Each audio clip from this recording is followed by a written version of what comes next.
महर्षि रमर स्वीकार करते थे कि यदि व्यक्ति मंत्र जप, प्राणायाम या फिर आहार नियमन करे तो वह अपने मन को निश्चित रूप से नियंत्रित रख सकता है।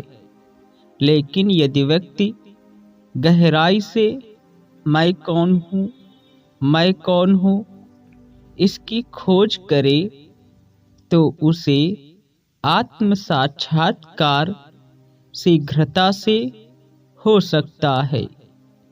तो एक दिन एक प्रश्नकर्ता ने महर्षि रमर से पूछा, महर्षि, मन के संयम के लिए कौन सा जप अच्छा है, आजपा जप या ओमकार जप? इस पर महर्षि ने कहा, आजपा जप के बारे में आप क्या मानते हैं? मुख से सोहम सोहम रटना आजपा है, किंतु वास्तविकता में आजपा जप का अर्थ उस जप से है जो मुख से उच्चारित हुए बिना अनैच्छिक रूप से अनायास ही अपने आप चलता रहता है।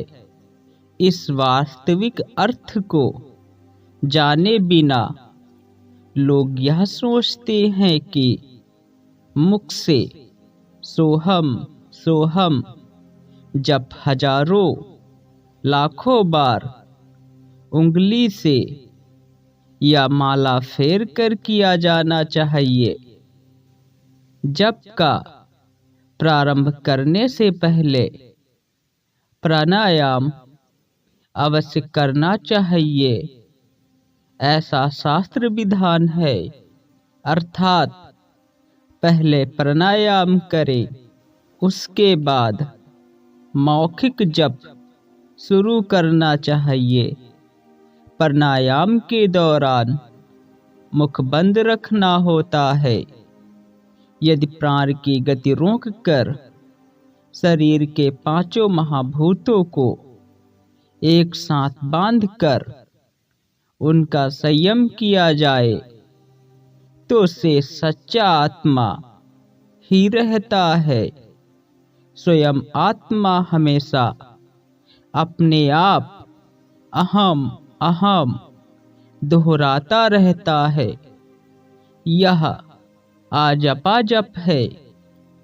इसको जानने के बाद मौखिक जप को आजपा जप कैसे कहा जा सकता है?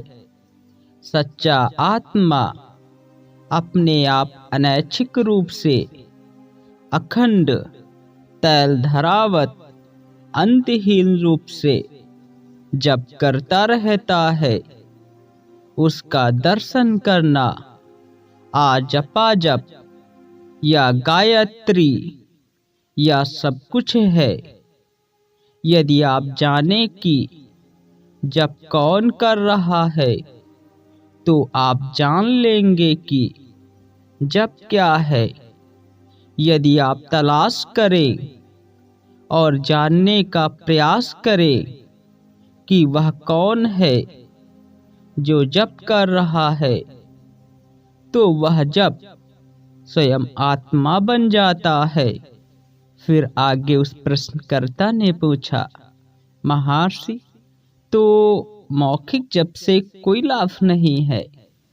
वह प्रश्नकर्ता ऐसा प्रश्न इसलिए कर रहा है क्योंकि जब उसने कहा कि आजपा जप या ओमकार कौन सा जप अच्छा है मन के संयम के लिए, तो महर्षि ने कहा था, सोहम सोहम रटना। यह आजपा जप नहीं है, बल्कि आत्मा स्वयं ही एक शब्द दोहराती रहती है, अहम अहम। यह आजपा जप है। तो इसलिए प्रश्नकर्ता यही बात पूछ रहा है कि महर्षि मौखिक जप से कोई लाभ नहीं। इस पर महर्षि ने कहा, किसने कहा कि लाभ नहीं है? ऐसा जप चित्त को शुद्ध करेगा। जैसे जैसे जप निरंतर किया जाएगा, यह प्रयत्न जल्दी या देर से सच्चे मार्ग पर आपको ले आएगा। अच्छा या बुरा जो भी किया जाता है वह निष्फल नहीं होता। केवल व्यक्ति के विकास स्तर के अनुसार इनके भेद तथा गुण दोष बनाए जाते हैं। फिर वह प्रश्नकर्ता पूछता है, महर्षि मौखिक जप से मानसिक जप अधिक अच्छा है क्या?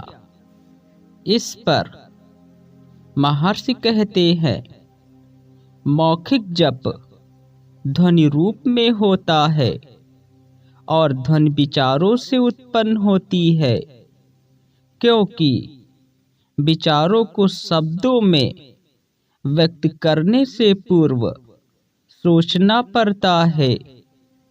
इसलिए मानसिक जप मौखिक जप से अच्छा है। अर्थात महर्षि कहते हैं कि व्यक्ति को कोई शब्द बोलने के लिए पहले तो विचारों के माध्यम से उसे सोचना होगा।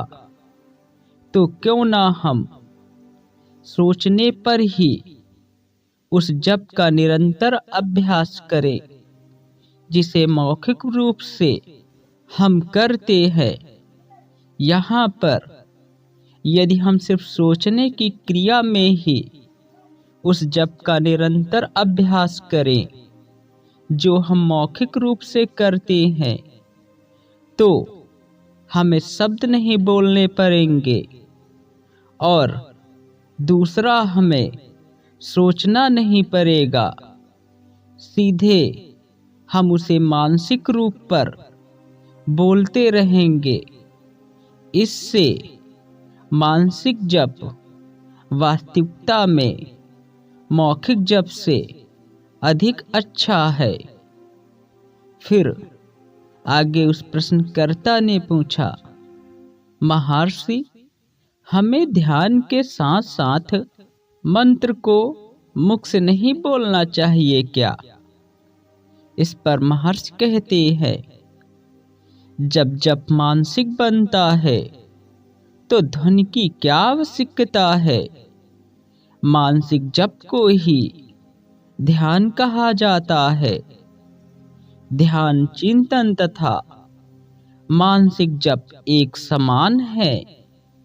विचार जब उलझे हुए नहीं होते हैं और कई विचारों के स्थान में एक ही विचार बना रहता है, तो इसे हम ध्यान कहते हैं।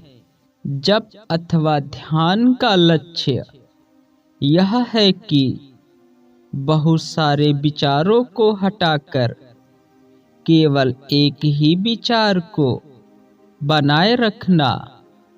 तब वह एक विचार भी अपने मूल पूर्ण चैतन्य में विलीन हो जाता है, मन जप में जुड़ जाता है और तब अपने मूल में समा जाता है। महर्षि पूरे वार्तालाप में यही कहते हैं कि वास्तविक जप तो जो जपा जप है, उस जप को आत्मा हर पल अहम अहम दोहराता रहता है और यह नित्य निरंतर चलने वाला जप है। यह कभी भी बंद नहीं होता है। यह जप अभी और इसी वक्त भी आप में चल रहा है, किंतु यह जप तभी आपको दिखाई देगा, तब आप अपने आत्मस्वरूप में स्थिर होंगे।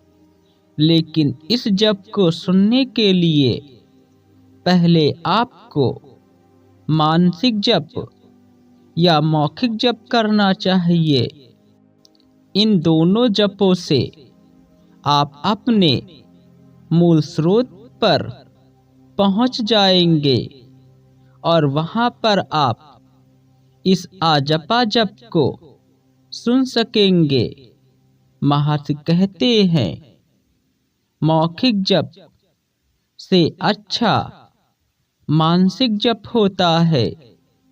लेकिन यदि आप शुरुआत करना चाहें तो मौखिक जप से कर सकते हैं। यही मौखिक जप कुछ समय के पश्चात मानसिक जप बनेगा और यह मानसिक जप कुछ समय के पश्चात अपने मूल स्रोत निज स्वरूप आत्मा में विलीन हो जाएगा और फिर एक निरंतर आजपा जप प्रारंभ होगा, जिसे करने के लिए हमें किसी भी प्रकार का प्रयास नहीं करना होता है। यह जप तो नित्य निरंतर आत्मा में स्वतः ही चलता रहता है।